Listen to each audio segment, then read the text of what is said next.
Allà va Gaspar, penjant des de la dreta aquesta pilota, la penja Gaspar, busca rematador, la parada de Mateo, molt bona, queda la pilota morta, que la refusa Valiente, ha salvat Mateo amb una bona estirada baix, una rematada de cap, crec que ha sigut Lolo, i és un 2 contra 2, allà va Doncel, la passada cap a Marc Nierga, arriba Marc Nierga, gol! Increïble!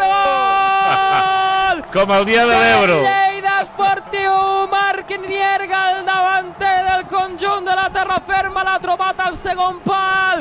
Exquisita la jugada de Carlos Doncel, aquest home ha de jugar més, com l'ha deixat passar enganyat al defensa.